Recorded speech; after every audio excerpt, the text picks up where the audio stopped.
Hoy vamos a estar tratando en el capítulo 16 de Juan, versos del 1 al 7.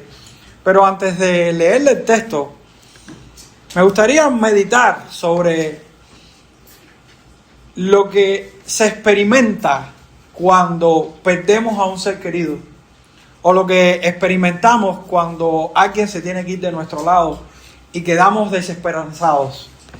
Yo recuerdo cuando mi familia se iba de Cuba. Nosotros vivíamos una familia, éramos muy unidos y nos reuníamos todos los días. Y cada vez que se iba un pariente de Cuba para Estados Unidos, entraba una tristeza muy fuerte en mi vida, porque yo decía, no los voy a ver más. Y si los veo, los veré una o dos veces más en la vida. Pero había un contraste en este sentimiento. Y era que uno tenía la esperanza, quizás una esperanza vaga, pero uno decía, algún día vendrán, algún día nos ayudarán, aunque sea económicamente, o algún día harán lo posible por sacarnos de este país. Y esa sensación que yo sentía, la veo percibida en lo que nos quiere transmitir el texto, pero por supuesto de una manera muy superior y muy especial. Los discípulos están enfrentando un momento de tristeza, un momento en el cual se les va a ir Jesús de su lado. Y ellos están cuestionándose en su conciencia, en su mente, en su corazón, ¿qué va a pasar ahora? Jesús se nos va. Pero Jesús sabe el corazón de ellos. Y Jesús le está dando la esperanza de que su partida no será algo malo para ellos, sino algo mucho mejor, porque pasarán cosas muy buenas en su vida. Y eso es lo que trata el texto de hoy. La partida de Cristo es mucho mejor para todos. Entonces vamos a la palabra del Señor. En Juan capítulo 16, y vamos a tratar los versículos del 1 al 7 en esta mañana. Dice la palabra del Señor: estas cosas os he hablado para que no tengáis tropiezo. Os expulsarán de las sinagogas, y aún viene la hora cuando cualquiera que os mate pensará que rinde servicio a Dios. Y harán esto porque no conocen al Padre ni a mí. Mas os he dicho estas cosas para cuando llegue la hora os acordéis de que ya os lo había dicho. Esto no os lo dije al principio, porque yo estaba con vosotros, pero ahora voy al que me envió. Y ninguno de vosotros me pregunta, ¿a dónde vas? Antes, porque os he dicho estas cosas, tristeza ha llenado vuestro corazón. Pero yo os digo la verdad, os conviene que yo me vaya, porque si no me fuera, el Consolador no vendría a vosotros, mas si me fuere, os lo enviaré. Oremos al Señor. Padre, somos tan incapaces y tan dependientes de tu voluntad y de tu obra poderosa que te pedimos en esta hora, Señor, que llenes nuestra vida con tu palabra, que consueles nuestras almas con tu palabra, que nos lleves a Cristo y a contemplar la belleza del Evangelio y la fortaleza que el Evangelio nos provee para que nuestras almas se sientan seguras y firmes en esta vida que nos ha tocado vivir de tribulaciones y angustias, Señor. Y así como llenaste la vida de tus discípulos, te rogamos que lo hagas con nosotros en el nombre de Jesús. Tú eres grande. Amén. Amén. Aleluya. La partida de Cristo será mucho mejor para estos discípulos. Y por el texto de hoy aprenderemos que Cristo prepara a sus discípulos a sufrir su ausencia y también ante la hostilidad del mundo. Sin embargo, también los consuela mediante su partida. Y en esta partida observaremos cómo es evidente ese consuelo a través de su exaltación y a través también del advenimiento del Espíritu Santo. Entonces este texto tiene dos ideas principales que vamos a ir desarrollando. La primera es la preparación que Cristo le da a sus discípulos ante su partida. Y la segunda es el consuelo que Cristo le da a sus discípulos ante su partida. Si fuéramos a anotar dos puntos en este mensaje, diríamos primero la preparación de Cristo a sus discípulos y segundo el consuelo de Cristo a sus discípulos. Y así trataremos el texto de hoy, desde el versículo 1 al versículo 4. La preparación de Cristo. Dice la palabra del Señor en el verso 1. Estas cosas os he hablado para que no tengáis tropiezo. El fin de las palabras de Cristo, que le había dicho a sus discípulos anteriormente, era prepararlos para que ellos no tuvieran tropiezo frente al odio de este mundo. Si nosotros vamos al capítulo 15 anterior y vemos de los versículos 18 al 20, Jesús le dice estas palabras a los discípulos: si el mundo os aborrece, sabed que a mí me ha aborrecido antes que a vosotros. Si fueres del mundo, el mundo amaría lo suyo, pero porque no sois del mundo, antes yo os elegí del mundo. Por eso el mundo os aborrece. Acordaos de las palabras que yo os he dicho: el siervo no es mayor que su señor. Si a mí me han perseguido, también a vosotros os perseguirán. Si han guardado mi palabra, también guardarán la vuestra.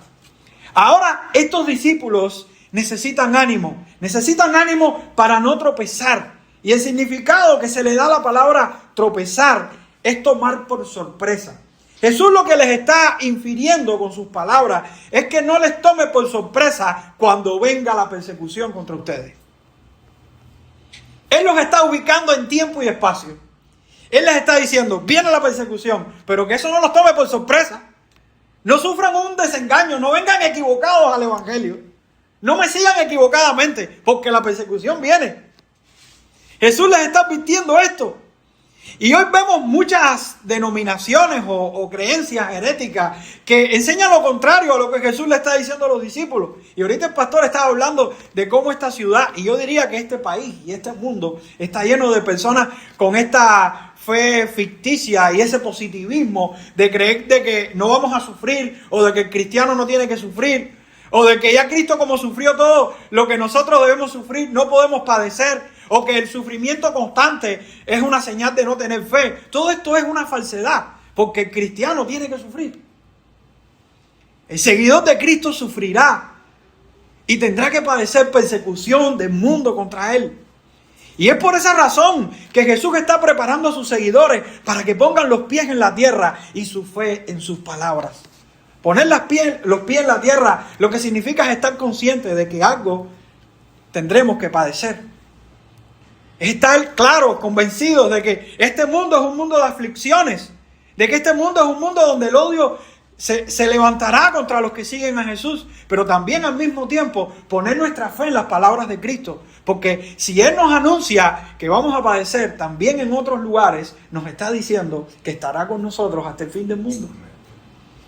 Y aquí está la fortaleza de Jesús, en la preparación de Jesús a sus discípulos para que no estén engañados y no vengan con una falsa motivación al evangelio. ¿Cuántos han escuchado a predicadores decir: ven a Cristo y todos tus problemas se resolverán? Ven a Cristo y verás que todo será felicidad, todo será alegría. Es verdad en cierto sentido, pero no es toda la verdad. Es una verdad media. Porque es verdad que en Cristo tenemos gozo, alegría, felicidad y nuestros problemas están en sus manos. Pero también hay momentos de lágrimas, hay momentos de dolor, hay momentos de tristeza y hay momentos donde el mundo se levantará en contra de nosotros. Por eso no podemos venir engañados. Y Riley aplicaba esta verdad. Él decía estas palabras: es probable que previendo un porvenir cómodo y clamando paz, logremos multiplicar el número de soldados profesantes en el ejército de Cristo. Pero serán soldados que, como oidores de terreno pedregoso, se apartarán en los momentos difíciles y desertarán el día de la batalla. No hay ningún cristiano saludable que no esté preparado para las dificultades y la persecución. El que espere cruzar las procelosas aguas de este mundo y alcanzar el cielo con el viento soplando siempre a su favor, vive en la ignorancia más absoluta. Nunca podremos saber lo que nos espera en la vida, pero podemos estar seguros de una cosa: tenemos que acarrear la cruz si queremos obtener la corona.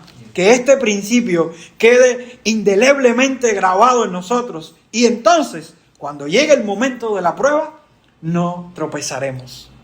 Así aplica Riley este versículo, y me llama mucho la atención cuál es el lugar donde comienzan estas persecuciones. En el mensaje pasado les decía que el mundo nos aborrecerá y estará odiándonos, pero ahora estamos viendo una tipificación de este mundo en un área específicamente en la vida. Dice el versículo 2: os expulsarán de las sinagogas, y aún viene la hora cuando cualquiera que os mate pensará que rinde servicio a Dios. la persecución se desarrollará aún desde el plano religioso. Dos palabras claves en este versículo: sinagogas, servicio a Dios. ¿Por qué? Porque a veces subvaloramos esto. Y los discípulos de Jesús y los primeros cristianos, es verdad que sintieron la persecución desde el medio social, desde el medio político, pero los primeros que los atacaron fueron los que estaban en la fe judía. Los que compartieron sus mismas. De hecho, cuando nosotros vemos que es una sinagoga, ¿qué era la sinagoga? Era el lugar donde se estudiaba la Biblia. Era el lugar donde oraban los creyentes. Era el lugar donde tenían comunión los unos con los otros. Y era el lugar donde los primeros cristianos empezaron a predicar el evangelio. Y fue ahí en la sinagoga donde empezaron los conflictos. Fue en ese lugar de adoración, o sea, de estudio de la palabra, que es una adoración a Dios, donde los cristianos comenzaron a sentir la persecución. Jesús está diciendo: los expulsarán de la sinagoga. Y esto no es más que los van a considerar como los herejes, como los falsos, por tener una convicción diferente a lo que el judaísmo tradicional y religioso está defendiendo en nuestra sociedad. Y un ejemplo de esto es lo que pasaba con Saulo de Tarso. Cuando nosotros vamos a Hechos capítulo 9, verso 12, dice la palabra de Dios que Saulo, respirando aún amenazas y muerte contra los discípulos del Señor, vino al sumo sacerdote y le pidió cartas para las sinagogas de Damasco, a fin de que si hallase algunos hombres o mujeres de este camino, los trajese presos a Jerusalén. El mismo Pablo en el capítulo 22, versos 4 y 5, da testimonio de esto en su testimonio. Y él dice: perseguía yo este camino, hablando de los que son seguidores de Jesús, hasta la muerte, prendiendo y entregando en cárceles a hombres y mujeres, como el sumo sacerdote también me es testigo, y todos los ancianos, de quienes también recibí cartas para los hermanos, y fui a Damasco para traer presos a Jerusalén también a los que estuviesen allí, para que fuesen castigados. Aquí estamos viendo que no más de 5 años después de Jesús decir estas palabras, el apóstol Pablo, ya por comisión de los principales sacerdotes y de los líderes religiosos, estaba llegando a las sinagogas y capturando a los cristianos para llevarlos presos. Esa palabra de Jesús se volvió realidad en no menos de 5 años. En no más de 5 años. Ya eso estaba sucediendo unos años después. Entonces el mundo se dispondrá para perseguir a la iglesia desde un plano político, desde un plano social, pero también desde un plano religioso. El texto dice: y aún viene la hora cuando cualquiera que os mate pensará que rinde servicio a Dios. Muchos aún en el nombre de Dios harán cosas terribles contra los verdaderos cristianos, contra los discípulos del Señor Jesucristo. Y a veces pensamos que Roma es el pecador más grande por haber perseguido a la iglesia. Pero Israel fue más terrible con el pueblo de Dios que Roma. El pecado de Israel no es menor que el pecado de Roma. Israel y los judíos fueron quienes mataron a muchos profetas en el Antiguo Testamento. Israel y los judíos fueron los que inducieron a Roma a crucificar a Jesús. Israel y los judíos fueron los que dieron persecución contra los apóstoles y los llevaron a la prisión y los llevaron a torturas. Israel y los judíos fueron los que dieron muerte al primer cristiano martirizado. Israel y los judíos fueron los que expulsaron a los cristianos de Jerusalén. Entonces son culpables y muy culpables. No son inocentes. Desde el plano religioso, social y político, pero principalmente de una creencia que no entendieron.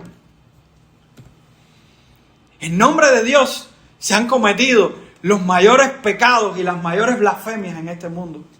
Primero lo hicieron los judíos contra aquellos cristianos que vienen del judaísmo y se convierten a Jesús. Pero también lo hizo la Iglesia Católica con las inquisiciones papistas, dándole muerte, hoguera, excomunión a muchos hombres que en su iluminación pudieron denunciar sus pecados y denunciar sus herejías. Pero también en el contexto no católico de la Iglesia romana, también muchos países que institucionalizaron la Iglesia como religión del Estado, por ejemplo la Iglesia anglicana, en nombre de Dios mató a muchos pastores, los expulsó del país. Pero también sucede Cuando una denominación o una iglesia local se atribuye la autoridad que no le toca y empieza a cambiar las doctrinas de Cristo por doctrinas de hombres. Y en ese cambio, cuando un creyente que entiende la Escritura revela lo que ilustra o enseña lo que dice la Escritura, esa denominación o lo expulsa, o lo corre, o lo persigue, o lo denigra. ¿Acaso no es lo mismo? En nombre de Dios, persiguiendo a Cristo y sus seguidores. Y no los persiguen por hacer el mal, los persiguen por hacer el bien, por seguir a Dios, por seguir la palabra de Cristo, hermano. Así que tendremos persecución. Y aún desde un plano religioso tendremos que padecer. Y no pidemos esto, porque el fervor religioso no determina necesariamente que estemos bien delante de Dios. El mismo Pablo tenía un fervor religioso tremendo.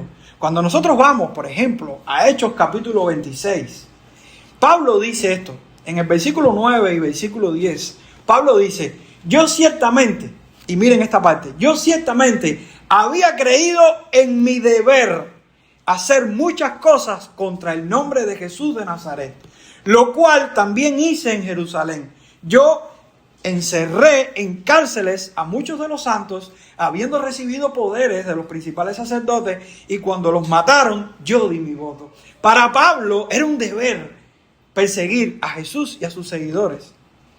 Eso estaba bien concebido dentro del judaísmo que Pablo creía. Pero después vemos en el libro de 1 Timoteo la interpretación que estaba dando Pablo, ya convertido, sobre lo que hacía antes de convertirse a Jesús. En 1 Timoteo 1:13, Pablo dice estas palabras.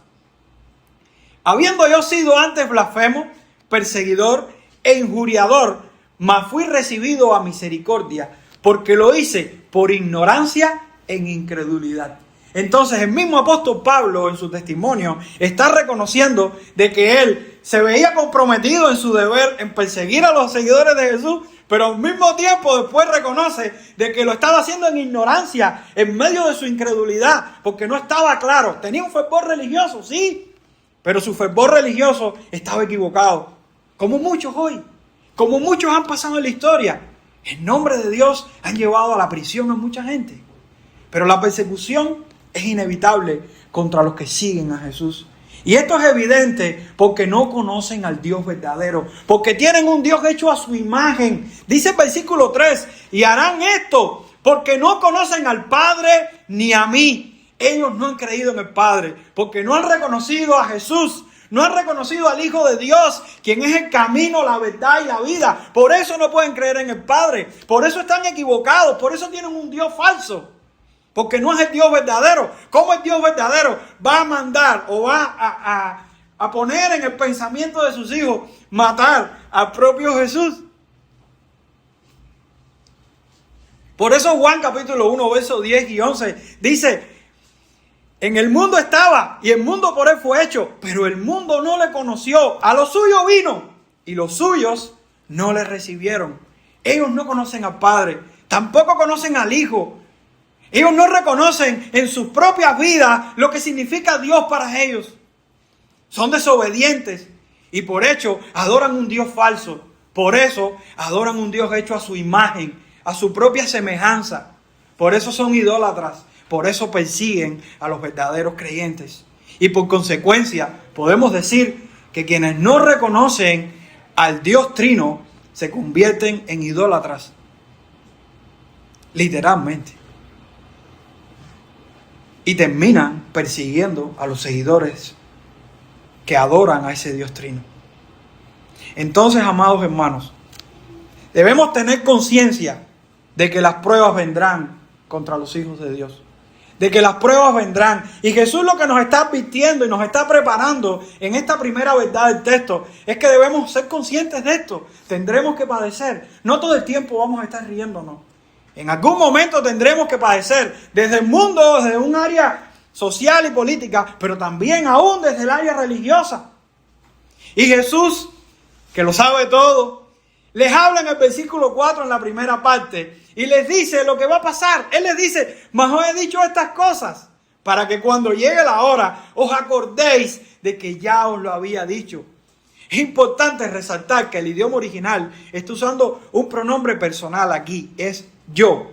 Jesús está hablando de sí mismo. Él mismo es quien les está anunciando a ellos lo que va a pasar para cuando llegue la hora sepan que Él se los dijo. Él es Dios. Él está entre ellos. Él sabe lo que va a pasar. Ellos deben confiar en que en ese momento, cuando llegue el momento de la prueba, recuerden, Jesús nos dijo que iba a pasar esto. Pero también les llevará a recordar que si su palabra se cumplió para lo que va a pasar en su vida, también se cumplirá para lo que va a pasar positivamente en su vida. No solo las demandas del Evangelio, sino también las ofertas del Evangelio. Y van a padecer, pero en medio de sus pruebas tendrán consuelo. Y esta primera verdad tiene un importante significado para nosotros en nuestro contexto. Porque no nos podemos engañar. No podemos venir al Evangelio pensando de que no sufriremos, de que no padeceremos. Y muchos de nosotros pueden dar testimonio de los padecimientos por obedecer la palabra del Señor dentro de nuestras iglesias. Cuando se han levantado personas a tergiversar la palabra del Señor, a manipular a la iglesia, a llevar a la iglesia que nosotros como creyentes nos hemos impuesto y hemos dicho, no, la Escritura dice esto, Jesús dice esto. Y pagamos el precio de quizás que se nos vayan, o quizás que haya una división, o quizás que nos expulsen de alguna denominación en la que estuvimos porque dijimos, yo no puedo enseñar esto, porque esto no es bíblico. ¿Acaso no vendrá persecución? ¿Acaso no ha venido la persecución por defender la verdad de Dios? Y aún los tenemos en la familia, aún los amigos, aún creyentes inmaduros, a veces nos van a cuestionar por seguir la palabra de Cristo, desde el plano religioso. Pero cuánto consuelo encontramos en la palabra del Señor. Cuánta esperanza encontramos en esto que Jesús nos dice. Y ahora en la segunda verdad del texto, vemos cómo Jesús nos consuela mediante su partida. Porque su partida será mejor para ellos. ¿Cómo? Sí, será mejor para ellos. Dicen los versículos 4 de la segunda parte del 4 hasta el versículo 7, y se los quiero volver a leer. Jesús les dice, esto no os lo dije al principio, porque yo estaba con vosotros, pero ahora voy al que me envió. Y ninguno de vosotros me pregunta, ¿a dónde vas? Antes, porque os he dicho estas cosas, tristezas ha llenado vuestro corazón. Pero yo os digo la verdad, os conviene que yo me vaya, porque si no me fuere, el Consolador no vendría a vosotros, mas si me fuere, os lo enviaré. Ante la tristeza de estos discípulos, la partida de Cristo les consolará con una importancia doble. Primero, Cristo será exaltado. Y segundo, el Espíritu será derramado. Cristo será exaltado y el Espíritu será derramado. Por la partida de Jesús nos estamos refiriendo a su salida de este mundo para ir al Padre tras su muerte, resurrección y ascensión. Ahora Jesús en su cuerpo se va de la tierra. Y ellos pueden sentirse desanimados porque ahora Jesús no está con nosotros. Sin embargo, Jesús le dice, esto será mejor. Y yo voy a partir al Padre, pero en su partida vemos cómo Cristo es exaltado. Y esta exaltación de Cristo es evidente. Primero en su resurrección. Al Jesús resucitar de la muerte, Él está venciendo a la muerte. Y esto implica que la justicia que Él compró a través de la muerte será la resurrección como este sello, esta garantía de que ellos serán justificados. Qué bendición saber de que Cristo obtuvo nuestra justicia por medio de su resurrección. La piedra angular de la fe. Pero también esta resurrección implica de que ahora todos sus seguidores vivirán una vida nueva. Ahora hay una nueva naturaleza en cada uno de sus seguidores. Y esto es en el efecto, en el poder de esa resurrección. Pero no solo eso, también garantiza de que sus seguidores tendrán una resurrección final el día que regrese. Porque resucitó de la muerte. Su cuerpo salió de la muerte. Cristo está exaltado. Y ellos pueden, quizás en ese momento no lo entendían, pero ya después con el tiempo lo entendieron. Pero ellos pueden llegar a una conclusión y decir, wow, si Cristo resucitó, si Cristo está exaltado en resurrección, Cristo me da una nueva vida. Cristo me ha justificado, pero Cristo también me permitirá resucitar el día que yo muera. ¡Qué garantía! Pero también Cristo es exaltado en su ascensión, porque Él está en el cielo. Y esto implica que Él enviará al Espíritu, y lo veremos ahora, unos minutos después, pero también de que intercede por cada uno de sus hijos. ¿Por qué cree usted que usted no se aparta de la fe?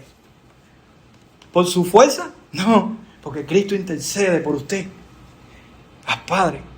Y esa es la fortaleza que tenemos nosotros, de la garantía de que Cristo está intercediendo por nosotros. Pero también el hecho de que esté en su cuerpo en el cielo nos da la seguridad de que nosotros estaremos en cuerpo con Él el día que resucitemos. Fíjense qué importancia. Entonces la exaltación de Cristo es muy gloriosa para la mente de sus discípulos, de saber de que sí, vamos a padecer, nos van a perseguir, vamos a sufrir, pero Cristo está exaltado. Es para el Padre, y eso implica que su exaltación me llenará de fe, me llenará de gozo y de esperanza en todo lo que implica que Jesús sea exaltado.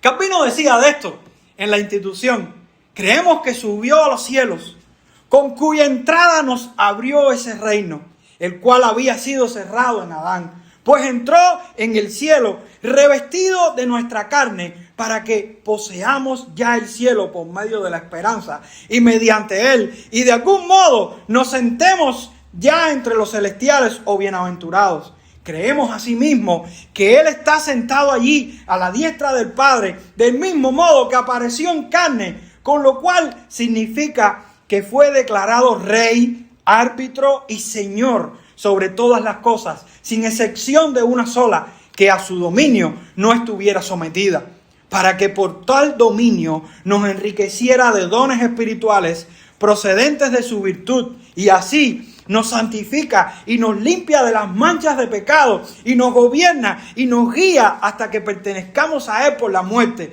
la cual es el fin de nuestra imperfección y el principio de la bienaventuranza que tendremos en Él, para que su reino y su gloria sean nuestra fortaleza, nuestra virtud y la exaltación nuestra en contra del infierno. Y no está ahora junto al Padre sin gran bien nuestro. Antes bien, para facilitarnos acceso a Él y mostrarnos el camino y ofrecernos a Él y pedir gracia para nosotros e interceder por nosotros como nuestro abogado y mediador perpetuo, y para que interceda por nuestras ofensas y con Él nos reconcilie constantemente. Y así, aunque habiendo subido al cielo, haya sido quitado de nuestra vista su presencia corporal, no ha dejado de estar con los fieles su auxilio y potencia, ni ha dejado de manifestar la virtud de su presencia, la cual fue afirmado, por el cual Él dijo: y aquí, he aquí, yo estoy con vosotros todos los días hasta el fin del mundo. ¡Qué glorioso! ¡Qué maravilloso, hermano! ¿Cuánto aplica esta verdad a nuestra vida? En tener la esperanza de que Cristo ha sido exaltado. ¿Cuán dura puede ser la prueba si mayor es la victoria de nuestro Cristo? ¿Cuán dura puede ser la aflicción en este mundo si mayor es la victoria de nuestro Cristo, el cual está exaltado? Pero también este texto nos consuela con la verdad de que el Espíritu Santo vendrá. Recordemos que no había llegado Pentecostés. Y los discípulos, el Espíritu estaba con ellos, pero aún no estaba en ellos como pueblo de Dios. Y aquí vemos esta otra implicación que nos da el consuelo ante la partida de Cristo. Y es el advenimiento del Espíritu como consolador a sus vidas. El verso 7 dice: pero yo os digo la verdad, os conviene que yo me vaya, porque si no me fuera, el consolador no vendría a vosotros. Mas si me fuere, os lo enviaré. Él comienza este versículo con un pero. Y lo está dando como un contraste, no para negar lo que Jesús había dicho anteriormente, sino para reflejar la perspectiva de Jesús frente a las dificultades, frente a la impotencia de estos discípulos. Es como poner el pero de una manera, es como decir, sin embargo, para decir de que lo que Jesús está diciendo sobrepasa toda la incredulidad o la debilidad o la deficiencia que pueden tener sus discípulos. Él les dice la verdad. Y esto está enfatizando en algo muy importante, porque es Cristo quien les habla. No es otro, es su Maestro, es el que les ama. Es el que ha estado con ellos, es el que les ha provisto todo lo que ellos necesitan. Es su Cristo el que les está dando esa esperanza, hermano. Es su verdad infalible. Es su palabra que no falla. Es su palabra que es inmutable, que no cambia. Hermano, qué confianza para estos discípulos. Y hay una completa bendición para ellos con la partida de Cristo, porque es que el Consolador estará con ellos y en ellos. Recordemos que el Consolador es alguien que enseña, alguien que ayuda y alguien que consuela. Y este Consolador estará en medio de ellos. Jesús lo había prometido en el capítulo 14, versos 16 y 17. Él dice: yo rogaré al Padre y os dará otro Consolador para que esté con vosotros para siempre. El Espíritu de verdad, al cual el mundo no puede recibir porque no le ve ni le conoce, pero vosotros le conocéis, porque mora con vosotros y estará en vosotros. El Espíritu Santo será derramado en Pentecostés. Y este advenimiento del Espíritu será permanente y universal en todo el pueblo de Dios. Todos los creyentes en Jesús recibirán las bendiciones del Espíritu. Todo el que sea considerado del pueblo de Dios recibirá las bendiciones del Espíritu. En virtud a su obra, ellos pueden decir que Dios está con ellos, que Dios provee a sus vidas, que Dios los ayuda y que Dios los consuela en sus debilidades. Todo el pueblo será beneficiado. Y el rol del Espíritu como consolador les consolará en medio de sus aflicciones. Les consolará aún en medio de sus pecados y sus debilidades. Les consolará en medio de sus preocupaciones. Les consolará como testigo de Cristo, como maestro que aplica las verdades del Evangelio, como aquel que aplica la redención. ¿Cuánto poder hay en este Consolador, el cual es Dios? Y sin duda alguna podemos decir que la presencia del Espíritu Santo en el pueblo de Dios será un don comprado por el Hijo Eterno de Dios en su obra de redención. Por eso el Salmo 68, verso 18, dice estas palabras: subiste a lo alto, cautivaste la cautividad, tomaste dones para los hombres y también para los rebeldes, para que habite entre ellos Jehová Dios. La partida de Cristo no será el fracaso de un Salvador deficiente.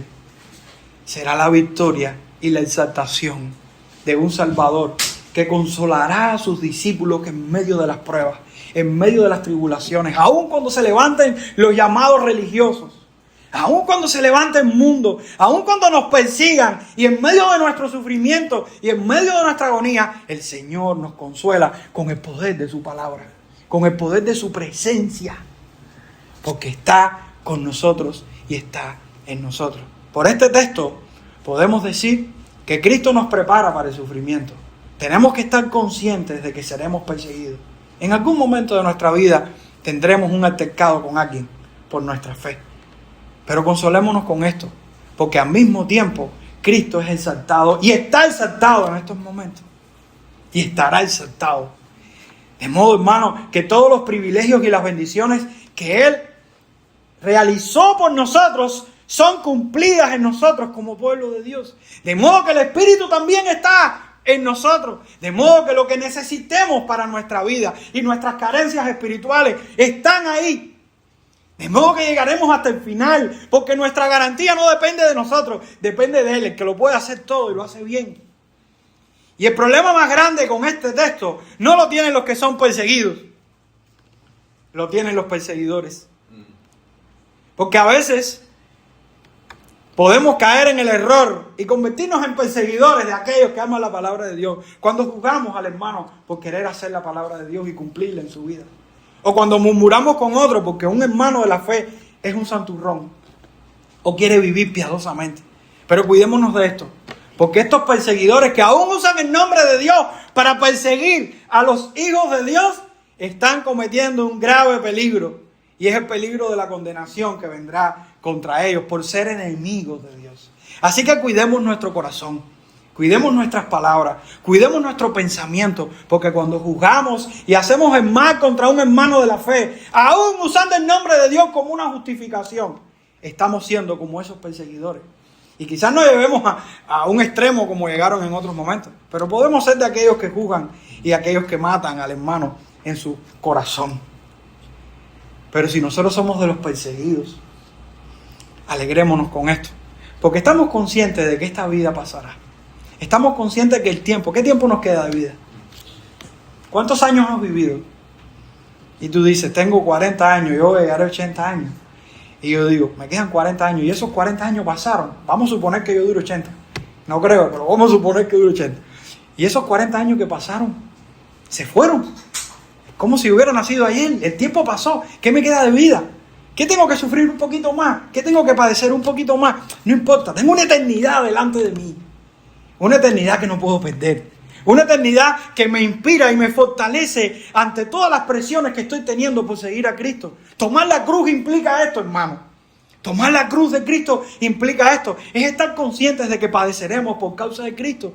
Es estar conscientes de que todo sacrificio que hagamos por amor a Cristo vale la pena. Porque es el Evangelio.